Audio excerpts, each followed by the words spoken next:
Chers amis et paroissiens, heureux, ça vous dit? C'est ce que le premier psaume biblique nous propose, tout comme bien après lui, les béatitudes de l'évangile de Matthieu. Heureux l'homme qui ne marche pas selon le conseil des méchants, mais qui trouve son plaisir dans la loi de l'Éternel. Heureux. C'est donc ce que la Bible proclame, c'est donc ce que Dieu offre. Mais attention, pas heureux les méchants, pas non plus heureux qui trouve son plaisir en lui-même ou en maltraitant les autres. La Bible ne fait jamais l'éloge du mal. Elle se borne à constater que les méchants dominent, mais qu'ils en crèveront.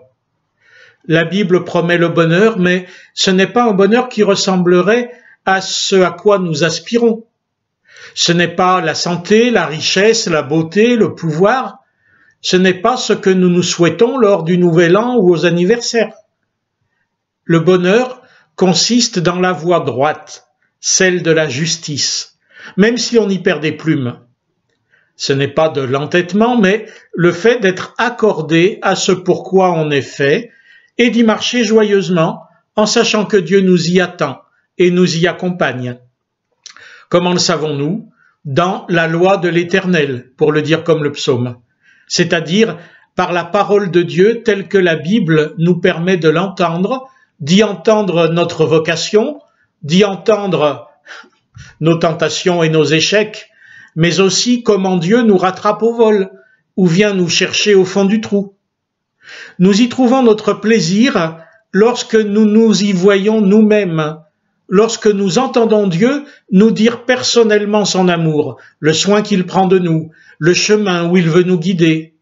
Nous y trouvons notre plaisir parce que la Bible est le moyen par lequel Dieu nous parle de nous. Pas de nous en général. Enfin, ça aussi, oui. Mais d'abord, parce qu'il me parle de moi au moment où la Bible nous fait nous rencontrer, lui et moi, par son esprit.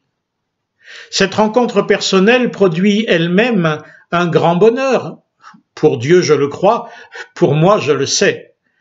Certes, le coup de foudre rend heureux, mais le vrai bonheur se construit comme la suite de ce coup de foudre. En quoi cette rencontre a changé ma vie et la change encore? Les béatitudes le disent.